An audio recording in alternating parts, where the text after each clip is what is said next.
oftentimes have to refer to these things in passing very quickly. Like we will mention, say, for instance, Vesco. We'll talk about Robert Vesco, and we'll talk about Mitch Werbel, and we'll just throw those names out in passing. And they won't mean a whole lot to people who were not around for the original broadcast where these names were introduced, or people who study them on their own. So because of this problem, and because of the fact that we had to keep going back and laboriously reiterating every single detail every time we wanted to add one new detail on the top, in other words, it's like building a new cathedral every time you want to put a new gargoyle on the roof, we decided that what we would do would prepare these archive broadcasts, and they are literally that, for the purpose of making a radio archive, a radio library in which people can hang on to these tapes. They will have the information in single subject doses. In other words, we'll only be talking about one particular area rather than ranging far and wide back across the board, because even in talking about one area, we have to range pretty far and wide. And we'll be doing these 4 hours at a time, one subject, very in-depth examinations. And, of course, as we quickly found out, some of these subjects require even more than 1 4-hour time slot. And we do 2, 3, 4, even 5 shows occasionally. And this is the second of the broadcasts, which are probably going to be maybe even as many as 4 broadcasts, because they're so germane to what's going on the subject of intelligence, our intelligence and military networks in this country, and their involvement with the drug trade. Okay, so one of the very important things to realize as we start this broadcast tonight is that these things are to be taped, if at all possible. We realize it's very difficult for people to sit and listen to an entire broadcast all the way through. It's going to be 4 hours. It's going to be fascinating stuff. If you're in any way, shape, or form interested in the world around you, it's going to be very interesting stuff. There's probably a lot of things about your country that you are not aware of, and about other people's countries. However, we do understand also that it is occasionally a little tough to listen to this kind of in-depth information for a long period of time. This is why we strongly recommend that this information be taped whenever possible.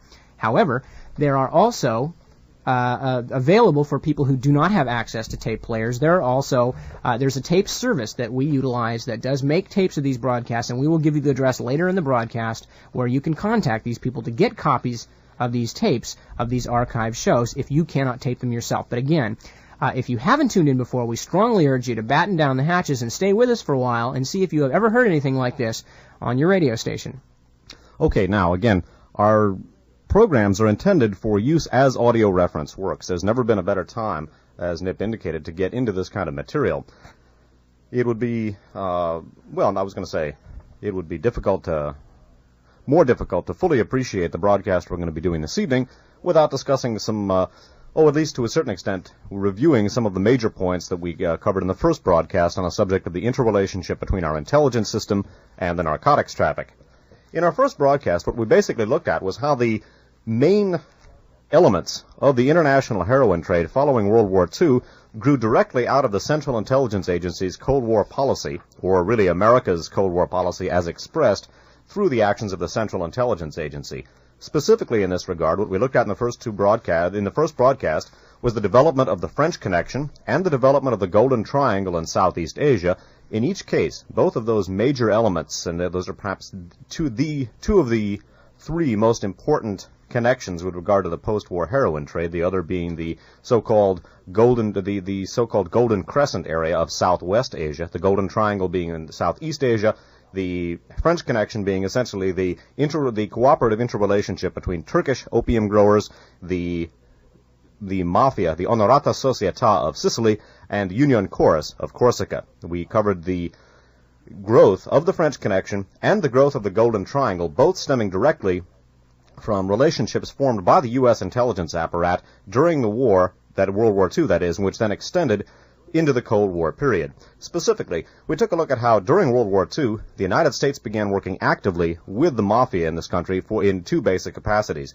First of all, the Office of Naval Intelligence formed a liaison with Lucky Luciano's East Coast Mafia organization, and in return for basically a guarantee of freedom at the end of World War II, Luciano enlisted his mafia organization as a security organization to guard against Axis saboteurs on the docks of the east coast of the United States during World War II. In addition, the mafia elements which were allied with Luciano's American mafia organization, that is the Sicilian mafia elements allied with Luciano's American mafia organization, in turn were pressed into this World War II alliance with the mafia and assisted General Patton's landings in Sicily. following the conclusion of hostilities in Europe, or at least the conclusion of the war against Nazism, the collaboration between U.S. intelligence and the Mafia was extended. This time, the Mafia was used as a bulwark against communism, and specifically, the Mafia was placed in power in Sicily in considerable measure in order to guard against the very resurgent and lively Communist Party that was active in Sicily and throughout Italy, largely because of the popular sentiment that they enjoyed as a result of their resistance against the Nazis. So the Mafia in Sicily, which had been largely wiped out by Mussolini, was basically placed into power by U.S. intelligence at the end of World War II in order to guard against the possibility of communism in Italy and Sicily. This placed the Mafia, which then the Luciano organization, Lucky Luciano, was exiled to Sicily after being released as per his agreement with naval intelligence. The Luciano organization then became the dominant element, Sicilian element, the dominant Mafia element in the post-World War II heroin trafficking. In this regard, the Mafia, the Sicilian Mafia, worked out a relationship, a cooperative relationship with the Union Corse, the Corsican syndicate, which operated largely out of Marseille on the mainland of France. Here, too, U.S. intelligence and our Cold War policies were front and center in establishing the so-called French connection. The Union Corse, just like the Sicilian Mafia, was actively supported by the Central Intelligence Agency at the end of after World War II in order to serve as basically an anti-communist cadre. As a result of the power that the Union Corse derived, they became the dominant element in the Marseille underworld and a very, very powerful element in southern France. The Union Corse and the Marseille gangsters were notoriously effective smugglers, and because of pressure put on some of the Sicilian heroin laboratories, which were working for the Luciano organization, the Luciano organization and the Sicilian Mafia in general worked out a cooperative relationship with Union Corse, whereby the Union Corse would refine the Mafia's heroin in Marseille. It was then transshipped to the United States. The point here being that the establishment of the French connection was made possible by the power given to two organized crime syndicates by the Central Intelligence Agency, specifically in order to function as anti-communist cadres. The Sicilian Mafia in Sicily, the Union Corse in Marseille, primarily on the mainland of France, got the power that they needed in order to become the two dominant elements in the French connection element of the international heroin trade, one of the dominant connections in the post-World War II heroin trade, as a result of the assistance they were given by U.S. intelligence after the war. Now, in Asia, we took a look again at another relationship formed during World War II by U.S. intelligence with a crime syndicate. In this case, specifically, we were taking a look at the alliance between the Office of Strategic Services and the Chiang Kai-shek security officer Ty Lee, T-I-L-I. Ty Lee, in turn, his organization, he was basically sort of like the security minister for Chiang Kai-shek. He was described by one observer as Chiang Kai-shek's Himmler, basically the head policeman of Chiang Kai-shek's basically fascist government in China prior to and during World War II.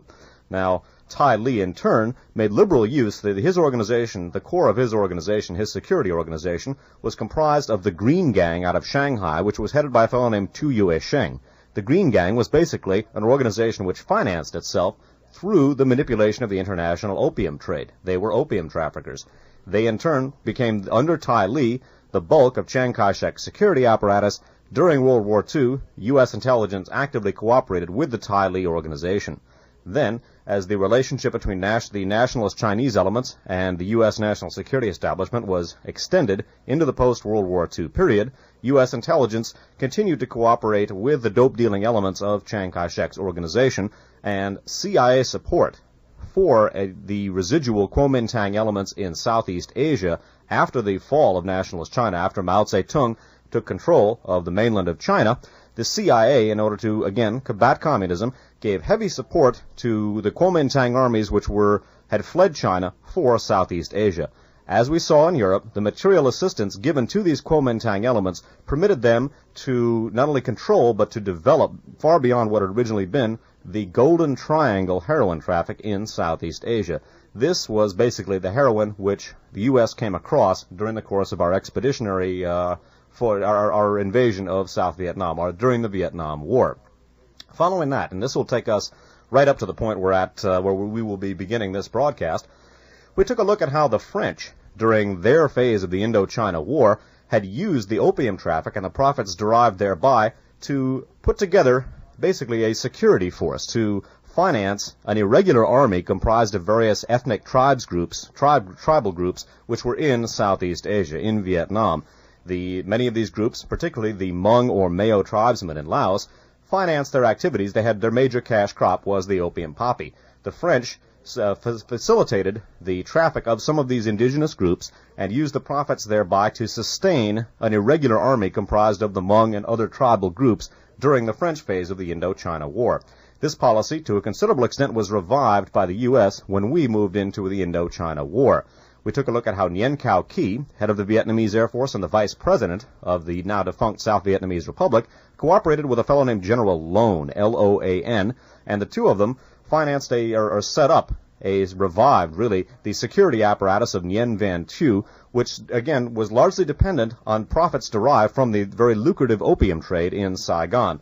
Loan and Ky, with the active cooperation of U.S. officials, essentially controlled, they corralled the opium trade in Vietnam, used the proceeds from it and the graft from it to finance a security, an anti-Viet Cong security organization in Vietnam during the war. Beyond that, and again as a sort of development or refinement of the technique of using opium income to provide the financing for anti-communist cadres, the United States picked up where the French left off and began actively assisting the Mao or Hmong tribesmen in Laos with their opium trade. Specifically, we took a look at Air America, a CIA air proprietary, and their unfortunate habit of flying opium into South Vietnam, where, in partnership with Nguyen Cao Ky, the former head of the Vice Marshal of the Vietnamese Air Force, Vice President of the Republic under Nguyen Van Thieu, where, in partnership with General Ky and other South Vietnamese generals, basically the United States wound up, in essence, trafficking in opium. See, the Air America and the CIA would fly the opium grown in Laos and the Golden Triangle into Vietnam, where the South Vietnamese government, in cooperation with the United States, would then deal that very same heroin. And, of course, the main victims of the Southeast Asian heroin trade during the Vietnam War was our own GIs. The addict population of the country swelled enormously during the Vietnam War. Those addicts were being addicted by dope grown by the people we were there to protect, and those drugs were flown into Vietnam by the United States government itself. So we have a pattern which we're going to see developing further, where the United States basically took a page from the book of the French and used the proceeds from the opium and heroin traffic to finance anti-communist armies and agents. And this is where we're going to begin this evening. We're going to take a look at perhaps one of the most startling and perhaps the most loathsome single development of our Southeast Asian policy, our Vietnam policy, the development of an organization called the Nugan-Hand Bank, in which we're going to see a further development and a formalization of the habit of using dope financing to expedite and to underwrite political dealings. Now, if you want to draw some kind of a larger allusion here to how this happened, it's fairly obvious to see that as our security forces came more and more to rely on anti-communist forces who, as Dave so aptly put it, whose primary income was oftentimes heroin or other forms of dangerous narcotics, more and more our security forces themselves, in the form of the CIA case officers and the special military intelligence people, began to find what an extremely liquid method of funding the drug traffic was. One of the reasons that drugs are such a lucrative business, besides the fact that the demand never dies off, is that because they are comparatively extremely easy to ship from one place to another. They are a very lucrative form for the amount of actual raw material that has to be moved from one place to another. In other words, there's very few other businesses where you can take something that weighs less than a pound and make hundreds of thousands or millions of dollars off of it, which you can in the drug trade. So a comparatively small amount that can be shipped rather easily and moved around by small groups of people, not needing a huge infrastructure, although those have developed. Also, in many cases, because the people involved in the drug trade, because of the illegal nature of the drug trade and because of its strong ties into the fascist anti-communist community, are also directly in contact with other people of like political minds, and there is an extremely well-organized system of drugs and guns being swapped back and forth, and money that is very difficult to trace being shot back and forth from one place to another. So as in the 1940s, late 1940s, 1950s, and 1960s, the secret team of the United States, the intelligence and military establishments, began more and more to operate outside the law, outside the charter of congressional and public approval, more and more they came up against the situation so common to people who are trying to do something and not let other people find out about it, which is, where do we get the money for it? That being the case, they were forced to take the drugs, or whatever the case might be, or the weapons, and move things back and forth, and use these systems to operate essentially a black market political economy that would allow the intelligence forces, whether they be the CIA or U.S. military forces, or in the early days the OSS, would allow them with a comparatively small, expensive manpower to set up a system whereby money could be kept flowing in almost continuously into a system, and they would have instant access to all the things that illegal or illicit or black market money could gain for them, namely weapons, the service of mercenaries, and illegal bases on which to plan and to train people and things of that nature. So as the CIA in particular and our intelligence forces in general began to see more and more their role in the post-World War II world, that as being sort of a vast secret police to keep the entire world controlled in one shape or form, to fight communism, to influence political destinies of countries all over the world, more and more they began to take their dealings underground to bypass the normal procedures altogether, and more these illicit forms of funding these things, coups and counter-coups, revolutionary insurgencies, etc., became the case. And drugs, because of the contacts that had been made with the Mafia and the Union Corse and the Kuomintang drug gangs, drugs became more and more the method by which this could be done. All right, now we're going to begin a discussion with something which will pick up exactly where we left off at the at the end of the last broadcast, namely the development of the technique that the CIA borrowed from the French anti-insurgency policy during the first part of the Vietnam War, the habit or the technique of using the profits derived from the dope trade to finance covert operations. Initially, the so-called secret army in Laos was financed through the dope traffic. As we're going to see, an organization called the Nugan-Hand Bank, which began during the Vietnam War and which in and of itself was actually a U.S. intelligence operation, plain and simple, which was established, among other things, for the express purpose of trafficking in drugs. The Nugan-Hand Bank began during this same period. And this evening, specifically, we're going to take a look at the interrelationship between the narcotics trade and the arms traffic. We're going to take a look at how the CIA moves guns for drugs. All right. The first section that we're going to read from is from the book entitled In Banks We Trust. The author is Penny Lernoux, L-E-R-N-O-U-X, and the book was originally published in hardback by Anchor Press Doubleday in 1984. Penny Lernoux writes in Chapter 4, titled Nugan-Hand Murder and the Good Old Boys of the CIA. Early on a Sunday morning in 1980, two patrolmen, driving along a lonely stretch of highway near the Australian port of Sydney, came upon a Mercedes sedan with its lights on. Inside the car, slumped across the front seat in a puddle of blood, was the body of a middle-aged man. Searching his pockets, the patrolman found the business card of William Colby, former director of the CIA. On the back of the card was the itinerary of a trip Colby intended to make to Asia.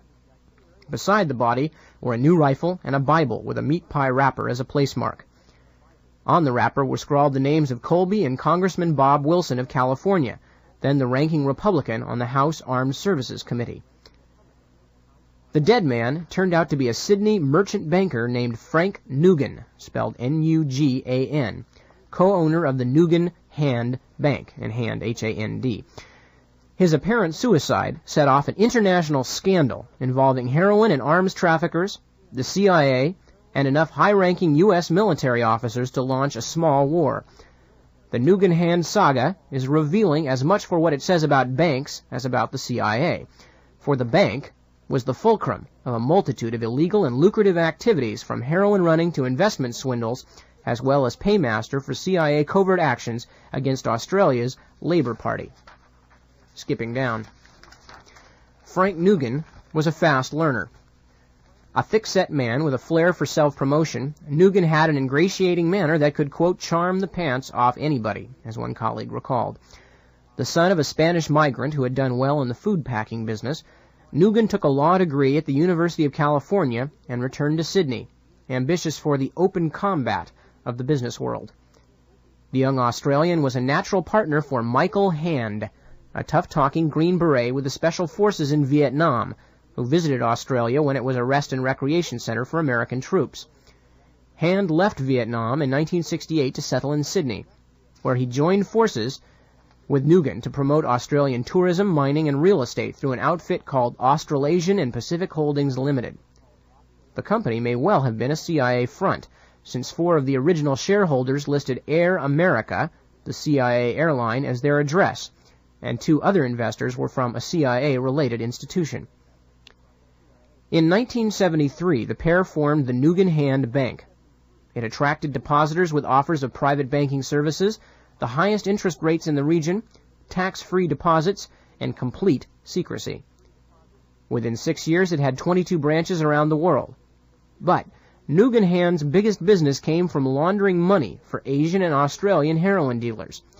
Not coincidentally, the bank's officers read like a who's who of the CIA. Despite CIA denials of involvement, there is strong historical evidence to support the suspicion that the bank was founded to help finance the CIA's role in Southeast Asia's heroin traffic. Continuing.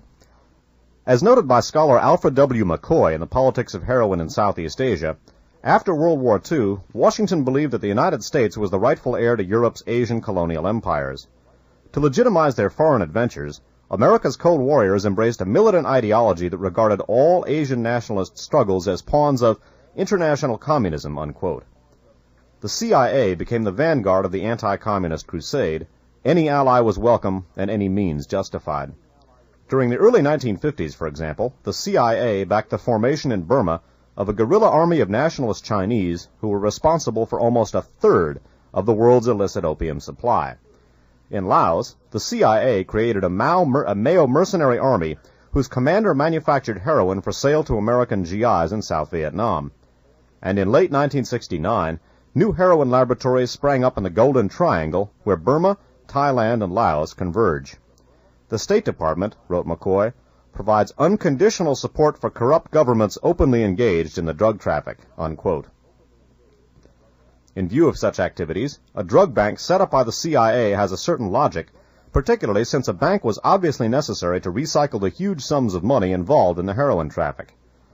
Evidence uncovered by detectives and journalists also shows that Nugan-Hand arranged arms deals in South America, Africa, and the Middle East, and served as financial intermediary for former CIA agent and notorious arms dealer Edwin P. Wilson. Records seized by the Australian authorities show further that the bank received lengthy reports about military and political activities, mostly in Cambodia, but also in Laos, Vietnam, and Thailand. They were prepared by Nugan-Hand's Bangkok representative, a former career British naval officer, and seemed to have no connection with the bank's normal business. Equally suspicious, the CIA, FBI, and U.S. Customs refused, on grounds of national security, to release information that they held on the bank's activities. When the Australian weekly The National Times petitioned under the U.S. Freedom of Information Act for FBI records, it received only 71 of 151 pages requested. Of these, most had been blacked out in heavy ink with a notation B1, unquote, meaning that disclosure would endanger U.S. national defense or foreign policy. Observed Nugan-Hand liquidator John O'Brien, quote, "It has obvious overtones that somebody is covering something up," unquote. The question is whether the people who ran the bank were in it for the money or because they thought they were serving a political cause. McCoy, whose observations were made in the late 1960s, did not think the CIA was in the drug traffic to finance its clandestine operations or because of a few corrupt agents. Rather, its role was the inadvertent and inevitable consequence of its Cold War tactics, unquote. But by the mid-1970s, the Cold War hysteria had passed, and political reasons for dealing with drug traffickers seemed less compelling. So either the CIA was carrying on its own private Cold War, or Nugan-Hand was an intelligence cover for crime. Frank Nugan's activities suggest the latter. Continuing with In Banks We Trust. For an agent with a cause, Nugan engaged in some funny sidelines, such as defrauding several large insurance companies of their interest in a Nugan family fruit and vegetable business, in addition to fraudulent dealings at the bank. He also lived high. Literally, he had a bottle-a-day Scotch habit, in a lavish Sydney home that he had remodeled at the cost of $500,000. The day he died, Nugan was completing negotiations for the purchase of a $2.2 million country estate, a venture that does not suggest a man about to commit suicide. Indeed, there is as much mystery surrounding Nugan's death as there is about his checkered career in banking. Though Nugan was facing criminal charges over the family food business, he seemed his charming, chipper self to the very end. In the last 6 months of his life, he had gone on the wagon, lost nearly 50 pounds on a crash diet, and taken to attending church almost daily. If the sudden changes were signs of unraveling, Nugan's associates seemed unaware of them. Hand and the other directors were taken by surprise when Nugan's body was found, as shown by an impromptu cover-up that failed to conceal the bank's illegal dealings. And, when an official inquest was held, the coroner's suicide verdict was challenged on the ground that Nugan would have to have been a, quote, contortionist, to have shot himself in the head with a rifle from the position in which he was sitting. Nor were the dead man's fingerprints found on the rifle. Even after the inquest was closed, some were still unconvinced that the body in Nugan's Mercedes was really his, and in 1982 the New South Wales Attorney General ordered an exhumation of the corpse after witnesses claimed to have seen him in a bar in Atlanta, Georgia.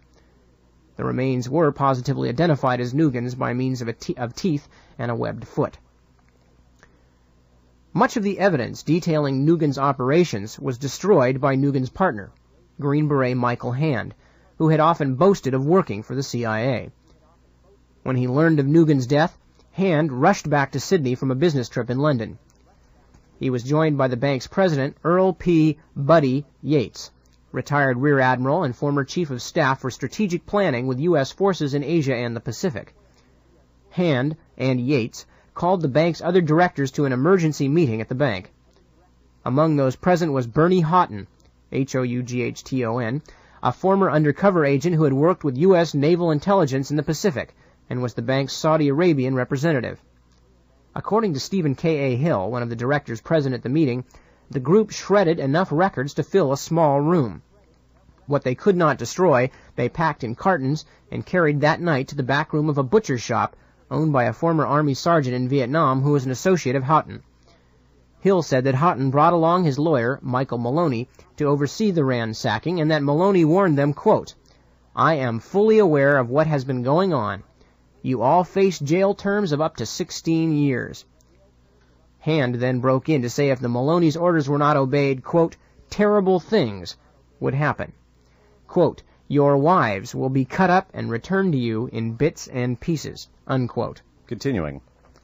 Meanwhile, in Manila, three-star General Leroy J. Manor, Meanwhile, in Manila, three-star General Leroy J. Manor, the recently retired Chief of Staff for all U.S. forces in Asia and the Pacific, was trying to persuade Nugan-Hand's public relations officer to stop the wire services from reporting Nugan's death. On a secret assignment for the Air Force in the Philippines, Manor was also helping to run Nugan-Hand's Manila office. Nor were Manor and Yates the only high-ranking former U.S. military and intelligence officials working for the bank. General Edwin F. Black, commander of U.S. troops in Thailand during the Vietnam War and later Assistant Army Chief of Staff for the Pacific, was president of Nugan-Hand's Hawaiian operations. The consulting offices of General Earl Koch, Jr., C-O-C-K-E, a retired general with the U.S. National Guard, served as Nugan-Hand's Washington headquarters. On the intelligence side, Nugan-Hand associates included William Colby, director of the CIA between 1973 and 6, who served as a lawyer for the bank. Walter McDonald, a former deputy director of the CIA who worked as a consultant. Guy Pauker, P-A-U-K-E-R, a CIA advisor, also a consultant, and Dale Holmgren, flight service manager for a CIA-run airline in the Far East known as Civil Air Transport, who opened Nugan-Hand's Taipei branch. The bank's man in Manila was Roy Manor, a CIA consultant involved in the aborted rescue mission of American hostages in Iran. Robert Red Jansen, former CIA station chief in Bangkok, represented Nugan-Hand in Thailand. Also linked to the bank were the CIA station chief of Australia and 2 CIA case officers. The beginnings of this star-studded assembly can be traced to the Vietnam War, which had brought together such people as Houghton and Hand. Like Hand, Houghton took up residence in Sydney, where he opened a chain of restaurants that would later play host to U.S. congressmen, CIA officials, and military brass, including Representative Wilson's Armed Services Committee. Hand had had some experience in real estate promotion as a salesman for a development project promoted by the singer Pat Boone, and financed by the American shipping magnate D.K. Ludwig. According to confidential reports obtained by the Australian Federal Bureau of Narcotics, Hand later used that landing strip constructed on the real estate development for heroin flights made from Asia to Australia by an Air America pilot. As acknowledged by U.S. drug enforcement officials, Air America figured prominently in the CIA's heroin traffic from Southeast Asia's Golden Triangle. Continuing, the bank was also actively engaged in the drug trade. One of its principal branches was in Chiang Mai, in the heart of Thailand's poppy-growing fields. Australia's biggest drug pushers operated out of this region. They also banked with Nugan-Hand. Among the bank's clients was the $100 million Mr. Asia heroin syndicate, which also arranged for the contract murders of at least 3 persons in Australia. Neil Evans, former head of the Chiang Mai branch, testified that during 6 months at the bank he saw millions of drug dollars pass through the branch. He also said that Hand had told him that he had arranged for Nugan-Hand to become the CIA's paymaster, quote, for disbursement of funds anywhere in the world on behalf of the CIA, and also for the taking of money on behalf of the CIA. Evans' charges confirm those of Peter Wilcox, an American energy consultant who said he met Hand in Singapore on the recommendation of General Black, himself a graduate of the CIA's wartime predecessor, the Office of Strategic Services, otherwise known as the OSS. Wilcox said that Hand and Nugan tried to recruit him for the bank with the story that he was needed for, quote, deep cover work as part of an unidentified intelligence operation. Wilcox declined the offer. Later, his military friends told him that the bank was moving, quote, unbelievable amounts of money covertly out of Australia, Indonesia, and Thailand. The bank apparently was able to carry on such operations because of highly placed contacts at the Australian Federal Bureau of Narcotics. One of the Bureau's informants worked for the bank, and he tipped off investigators. Quote, they are bigger than anything you have ever seen here in the heroin game, and are said to be part of an American security organization. If you caught these blokes, all hell would break loose. The day after these allegations, the informant found himself being tailed instead of Nugan or Hand. The informant found himself being tailed instead of Nugan or Hand. Within a year, it had become apparent to the investigators that Frank Nugan had direct access to Bureau information, which he often obtained within hours of its internal appearance. According to a former Bureau officer, quote, Nugan was getting to hear about our inquiries literally before we could even update our holdings on them. In 1978, the Bureau's director placed on file a memo suspending any further investigation into Nugan-Hand. A year later, the Bureau was disbanded. Continuing. The bank also had fruitful contacts with the Australian Security Intelligence Organization, ASIO, a secret counter-spy group that worked closely with the CIA and may have been responsible for the Narcotics Bureau's strange behavior in the Nugan-Hand case. Statements by 2 FBI agents sent to Australia in 1982 and an ultra-secret wiretap of Frank Nugan's phone suggest that ASIO was involved in the affair. Australian immigration records also show that a senior ASIO official vouched for Nugan-Hand's ubiquitous Houghton when he entered Australia in 1972 with an expired visa. On ASIO's word, he received a visa allowing him to travel and leave Australia at will. The Pentagon operates a vital base at Pine Gap in central Australia, which monitors U.S. satellites watching the USSR and China and directs the United States nuclear submarines. When the Labour Party was voted into power in 1972, Prime Minister Gough Whitlam, that's G-O-U-G-H-W-H-I-T-L-A-M, When the Labour Party was voted into power in 1972, Prime Minister Gough Whitlam quickly antagonized Washington by pulling Australian troops out of Vietnam and condemning President Nixon for the bombing of Hanoi. But nothing so enraged the CIA and ASIO as Whitlam's repeated criticisms of the Pine Gap installation. Ray Klein, former CIA Deputy Director of Intelligence, later confirmed a joint CIA-ASIO plan to destabilize the Whitlam government through misinformation and contribution to opposition politicians. The Nugan-Hand Bank played an important role in the fall of Whitlam's government in November of 1975 by financing bugging and forgery operations. I'm going to repeat that last sentence again. The Nugan-Hand Bank played an important role in the fall of Whitlam's government in November of 1975 by financing bugging and forgery operations. A former executive of the bank also told Inquiry magazine that under William Colby, the CIA laundered millions of dollars through Nugan-Hand to support pro-U.S. political parties in Europe, allegedly including Italy's Christian Democrats. The bank was founded while William Colby was director of the CIA, and he continued to play a part in its affairs after he left the agency, including Nugan-Hand's mysterious Panama branch and an attempt to take over a Florida bank. Finishing up our segment from In Banks We Trust. In addition to drugs, Nugan-Hand was involved in various arms deals with Indonesia, Thailand, Malaysia, Brazil, and the White Rhodesian government of Ian Smith. The bank also did business with Edwin Wilson, the former CIA agent convicted in the United States of selling explosives to Libya and charged with supplying trained men, arms, and technology to Libya and other military buyers. Memos and testimony by Nugan-Hand employees show that Hand met with Wilson in Bangkok and that Houghton held discussions with him in Switzerland. Intelligence sources also claim that Houghton used Nugan-Hand's Saudi Arabian branch to finance Wilson's arms smuggling operations. In view of such activities, one might ask why so many high-ranking U.S. military men lent their names and prestige to the bank. Part of the answer may lie in the U.S. intelligence community's obvious ties to Nugan-Hand. While Colby and Admiral Yates denied any connection between the CIA and the bank, General Black was not so sure. Quote, "I'm not saying it's not possible," he allowed, "but I certainly wasn't aware of it." Walter McDonald, the Nugan-Hand consultant and former CIA deputy director, was also uncertain. Quote, "I really don't see it happening, but I can't vouch for it." Unquote.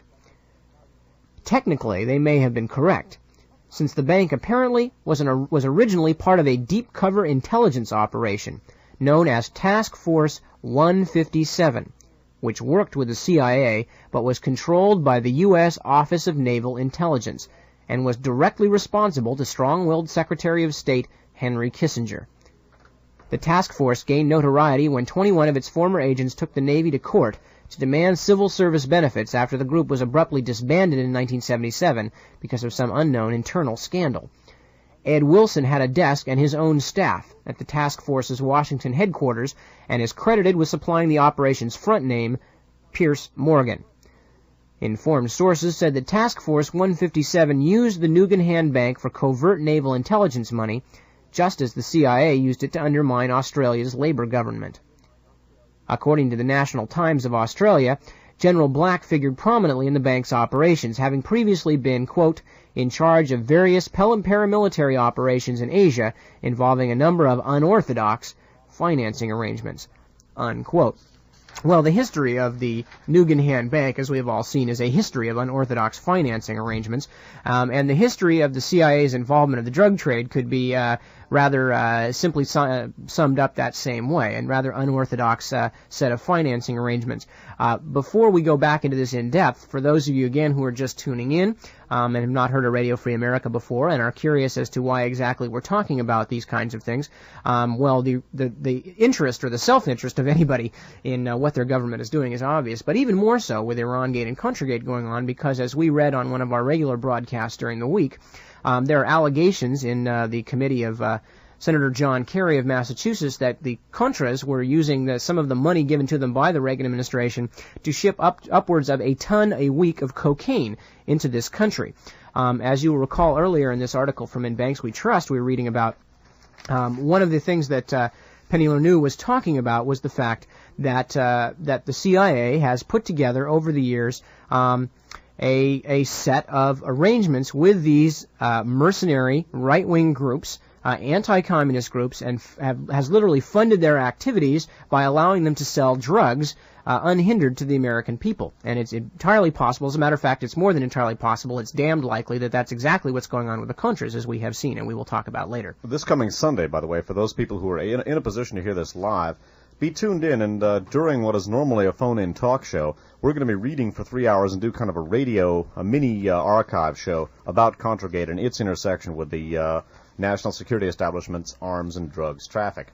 So, again, before we go back and sort of sum up and review some of the major points of Nugan-Hand, bear in mind that this bank, engaged openly in the arms traffic and the narcotics traffic, is a U.S. intelligence operation, involved large elements of CIA, also appears to have intersected heavily with a special U.S. Naval Intelligence Group, Task Force 157, effectively controlled by Henry Kissinger, involving, among others, Ed Wilson, who we've looked at in so many other programs, chiefly Radio Free America number 4.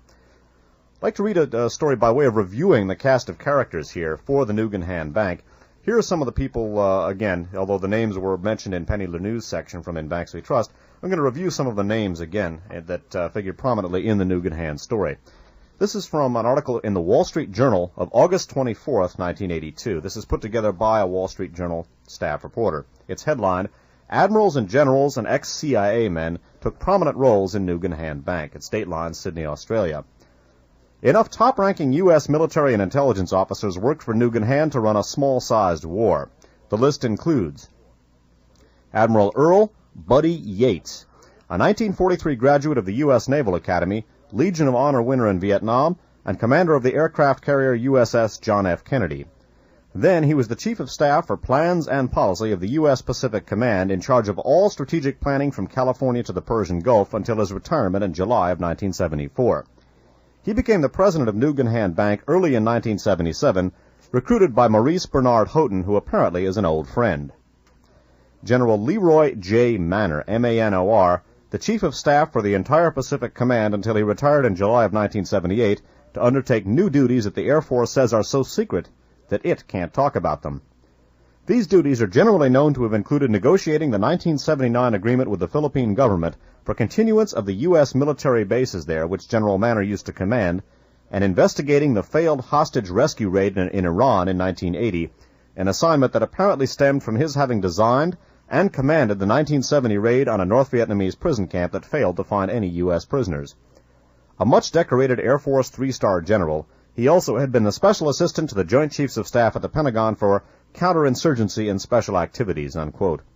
He joined Nugan-Hand's Manila office, allegedly to run it, which he denies, in 1979. General Edwin F. Black, a 1940 graduate of West Point. He entered the Office of Strategic Services, the OSS, which later became the CIA and was the OSS commander in Berlin. He was the chief administrative aide to and frequent chess opponent of Allen Dulles, who became the head of the CIA. He was the wartime boss and then tennis partner of Richard Helms, who also became the head of the CIA. He was on the National Security Council staff under President Eisenhower, and later the commander of all U.S. troops in Thailand during the Vietnam War, before becoming Assistant Army Chief of Staff for the Pacific. He retired in 1970 to become Executive Vice President of the Freedoms Foundation in Valley Forge, Pennsylvania, a group promoting conservative politics. He also worked for LTV Corporation, an important CIA contractor. In 1977, he became the president of Nugan-Hand Incorporated Hawaii and special representative of the overall organization, making frequent trips to Asia. He says he was recruited by Admiral Yates and another admiral, General Earl Koch, Jr., C-O-C-K-E, whose entry in Who's Who in America says that during World War II he was prisoner of war 3 times, actually executed, unquote, by a German firing squad, and delivered the coup de grace but survived 1945. He held various posts with the Defense Department as an executive with Delta and then Peruvian Airlines. He is a former national commander of the American Legion, honorary commander of the Nationalist Chinese Air Force, and holder of the French Legion of Honor and top medals from Spain, the Philippines, and Italy. Now listed as a retired general with the U.S. National Guard and a consultant. His continuing office served as Nugan-Hand's Washington office. His consulting office served as Nugan-Hand's Washington office. William Colby, the U.S. Director of Central Intelligence, 1973 through 6. He ran intelligence programs in Vietnam during the war. In 1979 and 1980, as a lawyer with the Wall Street firm of Reed and Priest, he worked for Nugan-Hand on a variety of matters: tax problems, the Foreign Corrupt Practices Act, an abortive project to relocate Indo-Chinese refugees on an island in either the Caribbean or the Pacific, an attempt to take over a Florida bank, the operations of Nugan-Hand's mysterious Panama branch, and the problems surrounding Mr. Nugan's death. Mr. Colby submitted $46,000 in bills which weren't paid. A $10,000 check for his retainer was issued, but never cashed. Walter McDonald, a career CIA officer since 1975 and deputy director in charge of economic research from 1972 to 1977.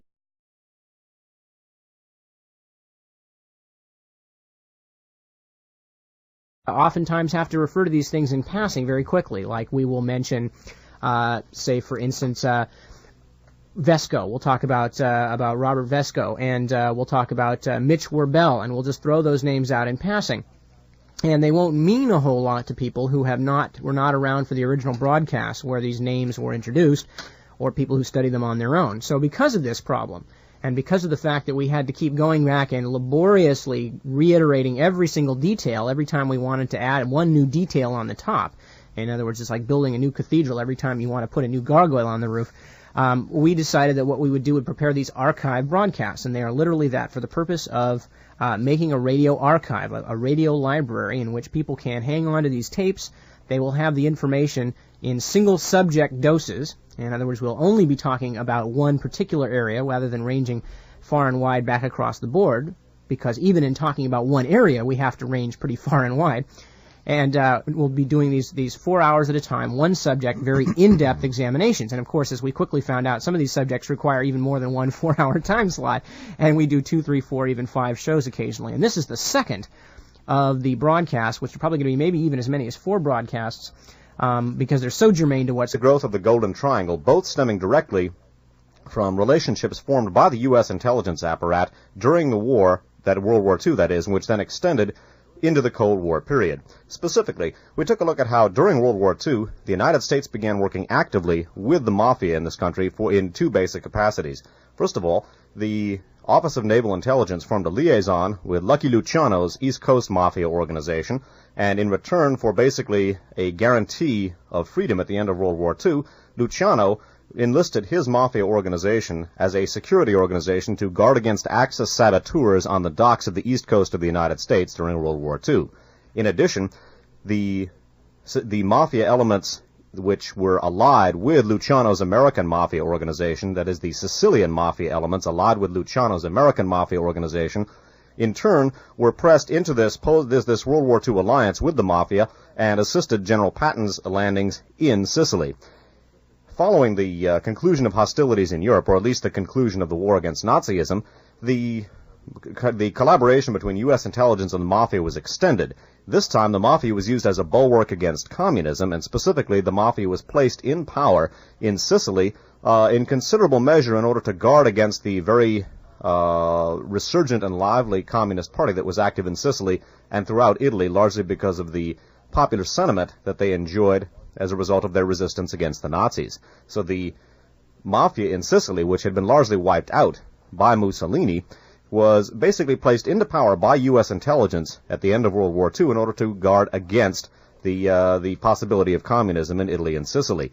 This placed the mafia, which then the Luciano organization, Lucky Luciano, was exiled to Sicily after being released as per his agreement with naval intelligence. The Luciano organization then became the dominant element, Sicilian element, the dominant mafia element in the post-World War II heroin trafficking. In this regard, the mafia, the Sicilian mafia, worked out a relationship, a cooperative relationship with the Union Corse, the Corsican syndicate, which operated largely out of Marseille on the mainland of France. Here, too, U.S. intelligence and our Cold War policies were front and center in establishing the so-called French connection.